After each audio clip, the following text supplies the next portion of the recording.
So at this time, our state senator, Mr. Birdwell.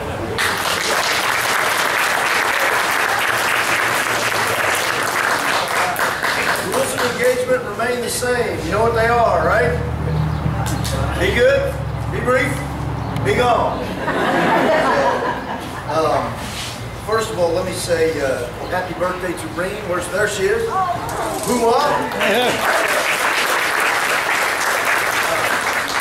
I did not get an invitation to the Tea Party gathering. I was cordially demanded to her birthday celebration. And Tea Party came out of it. It's kind of like going to a fight and watching a hockey game break out. You know? Tea Party has come about because of a seminal change in the relationship of citizen to government that is occurring in our nation. And yet, whether it's government not trusting you, government not trusting citizens, there are plenty of people that disagree with the philosophy of governance that I've espoused as a candidate and now as an office holder, and that's quite all right. It's exactly what the First Amendment's right to redress of grievance and freedom of speech, to speak your mind about what you believe and the like. But to be actively, not just passively, but actively pursued, for lack of a better term, as an enemy of the state, by virtue of your citizenship, I mean, there's something terribly wrong when we're going to excuse illegal conduct as what it appears at the federal level is going to happen with immigration, of those that have come here illegally and unlawfully, that are not citizens of this country. We're going to assuage that while we actively pursue those that are citizens of this country executing their First Amendment right. That is a chilling, chilling effect on what it means to be a citizen and your relationship with your government and the redress of grievance and the policies that you want to implement. It is one thing to disagree. I have plenty of disagreements with my colleagues in the state Senate. I know Mike has many in the U.S. House, and when Jim Keffer gets here, he'll tell you about the same thing in the State House. It's one thing to disagree as adults. It's quite another to use the monopoly or the use of force that government has to provide a chilling, intimidating effect on its citizens. And that's the seminal commonality that all of us share in this new movement called the Tea Party movement, and what we in the conservative arena try to maintain those freedoms. You know, the Bill of Rights, it isn't just what's a right, but it's looking at what those rights are. You know, I'm dealing with a battle on Second Amendment freedoms and Article 1, Section 23 freedoms in the state constitution, which is the parallel to the Second Amendment in the U.S. Constitution, the right to keep and bear arms. The state constitution says the right of citizens of Texas to keep and bear arms in the defense of themselves and the defense of the state shall not be infringed. Pretty clear to me. And yet I deal with a battle of trying to explain to folks that you ought to be able to walk onto a public university, if you're a CHL holder, and be afforded that Second Amendment and Article 1, Section 23 in the U.S. State Constitution. You ought to be able to afford that right. Because it's our duty as government to trust you with what God has given you. Not decide what we're going to regulate because we think government's giving it to you, and whoever has the right to give has the right to take away. The Declaration of Independence, we are endowed by our Creator with certain unalienable rights, and among these are life, liberty, pursuit of happiness. And that's not where the sentence ends. Comma, and to protect these rights, governments are instituted among men. My duty is to protect a God-given right. Government's duty is to protect your rights, not decide when, where, and how it will occur, and how we're going to regulate it. That's the spirit our founders had. It's the spirit that you in the Tea Party movement have. It isn't just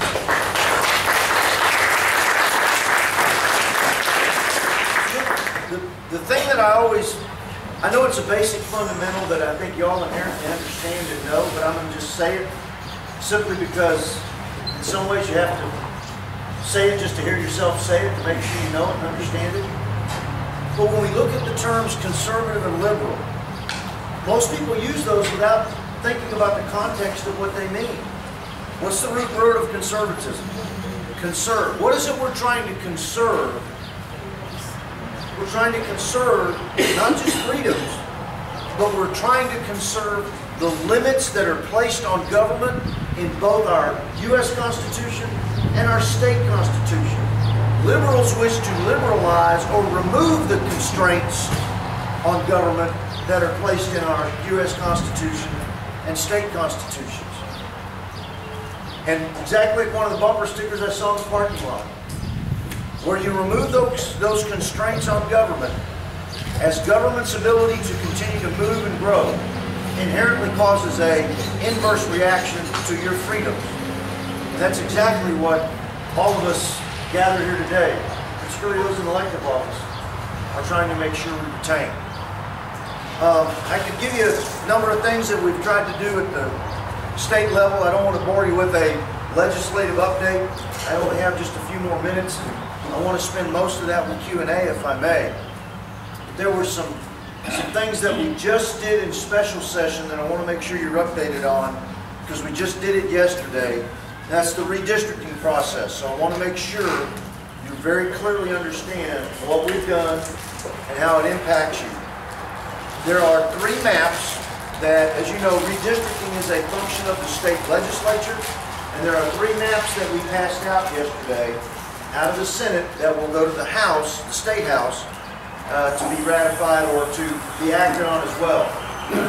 The State Senate passed the Senate redistricting map, and the State Senate map is the one that we ran on in 12, where I have 9 complete counties, Hood being one of them, but it runs all the way down to Falls County. And then I have a portion of Tarrant County, which makes up 9 and about a quarter of counties make up my district. We passed that map out without any changes, so that the map what we ran on this past election cycle for the State Senate, for the State House, and for the United States House remained unchanged. So if the House of Representatives at the State House makes no changes to any of those maps, and I honestly don't expect there'll be any, but there could be. If they don't make any changes to that, the district maps that we had for the elections of 2012 is what we're putting our legislative stamp of approval on for the next rest of the decade before the next census. So the maps that we ran on, I expect for all of the respective offices that Mike deals with, that I'm in, and that when Jim Keffer's here, will remain the same. So that Hood County will stay in Representative Keffer's district. Of course, Hood County stays in Senate District 22. And for Mike, all of Hood County stays in Congressional District 11. That's what we did in the Senate yesterday. The House still has to look at it next week. And then court cases will still be ongoing. But from a legislative perspective, we think we will be done with redistricting from the last legislative session. With that, I've got about 8-9 minutes to take questions before Mel and I have to head off to McLennan County for a mid-afternoon and an evening event down in Waco. So with that, fire is a bad word, so I'll say shoot. Keith, you want to go first? You're the guest from Johnson County. Well, we're glad we're still. One of the things that concerns a lot of us Tea Party folks is the IRS targeting of Tea Parties. And I can tell you that the Texas Patriots Tea Party, of which I'm a founding board member, is one of those groups that did not get their 501c4. We have, in fact, joined in one of the lawsuits against the IRS. We actually, there is an ongoing investigation by the Inspector General of the IRS. Senator, is there anything we can do on the state level to help these Tea Parties and these conservative groups to defend themselves against this? That I know that your Tea Party, along with Waco, Toby and her Tea Party and others that are scattered in Ellis County, some that are over there, we're all lumped into that same circumstance, which frankly equates to voter suppression because y'all weren't able to organize lawfully. You know, in fact, Toby had said that when they applied for their 501c4 status, within 10 days their check cleared. The IRS was happy to cash the check, but 3 years later was still dorking with this. I'll tell you this, in watching the testimony that I saw, the thing that frustrated me more than anything else is to see a senior appointee in the IRS stand up and say I did nothing wrong and then take the fifth and is still on your taxpayer dollar on administrative leave. That's just, you know, I've had staff members either take an inappropriate action, not worthy of being terminated, but I am responsible for everything my team does or fails to do. And people understand that the president can't know every single detail throughout the entire executive branch. But damn it, you stand up and say, these are my subordinates, I'm responsible for what they've done, I'm now going to deal with this. I haven't heard that yet. More will you? Yeah, the commander's responsible for everything his subordinates do or fail to do. And I can't describe what it takes to believe that there's no problem here, or the fact that stand up and sanctify it. That's the battle we're dealing with.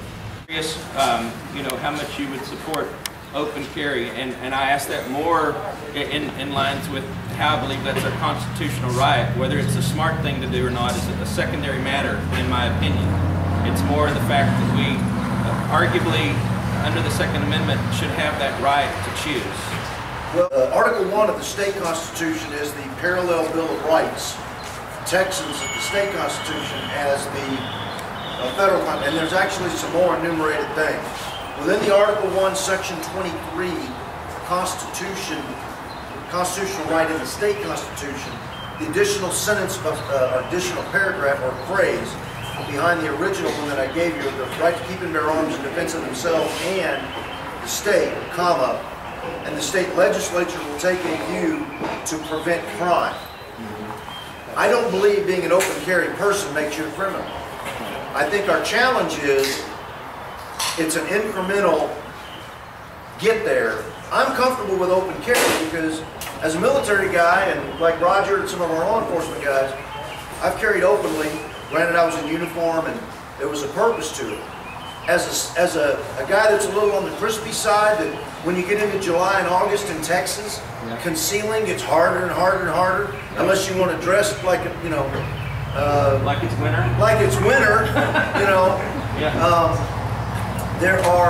But there's just not the votes right now. I'm having a big enough battle with concealed carry on a campus. So to go open carry is just a bridge too far. If you remember the Remagen D-Day, after D-Day operation, the Remagen operations, I think we're trying to get too much too quickly. Let's get campus personal protection. I mean, it's very clear that since Texas has had since '95 concealed carry, you know that less than 0.01% of crimes are committed by CHL holders, and the overwhelming majority of those crimes aren't disqualifying crimes for having a CHL. Our firearms owners that have CHLs are the most law-abiding subsection of Texans than any other. Let me take one more question, and I want to get Don back up here to get our other guests up. I've heard a lot of comments that the liberal push is to take Texans from red to blue, and the format that they want to follow is Colorado. It's like Progress Colorado, and they're using Progress Texas now. Are your colleagues aware really of what the plan is and the format that's being followed? So there wasn't a, let's get together in the session and figure out what our political solution to the maintaining Texas's red status is. There wasn't that degree of of discussion in caucuses and the like. You're dealing with the specific legislation that's immediately in front of you. But I do know that the Republican Party is very well aware of it. There are a number of activities that are occurring to combat that. In fact, Turn Texas Blue has a headquarters in McLennan County, and the folks in McLennan are very much aware of that, working the same. And that's really what y'all are doing. I know that the Tea Party's not, you know, Republican and partisan in that sense, but making sure that you are getting your neighbors, friends, not just registered to vote, but why are they voting and for whom are they voting? That's really the battle ahead of us. That's really what I think Ronald Reagan said when he said, freedom's not passed in the bloodline. It's not passed in our DNA. Exercising your freedom to go vote, I want you to go do that. I want people who disagree with me that are lawful citizens of this country to go do that. Our task is to make sure what's the philosophy of governance for which you're voting and why. And if it's because you expect something from government that has to be taken from another citizen, we got a problem. If you're voting for somebody because they understand that sentence in the Declaration that government's duty is to do what? Life, liberty, pursuit of happiness, comma, and to protect these rights governments are instituted among men. Are you sending people that will protect those rights, not violate them? That's what this battle's about, and that's exactly what we've got to do with keeping Texas red. So, it's a real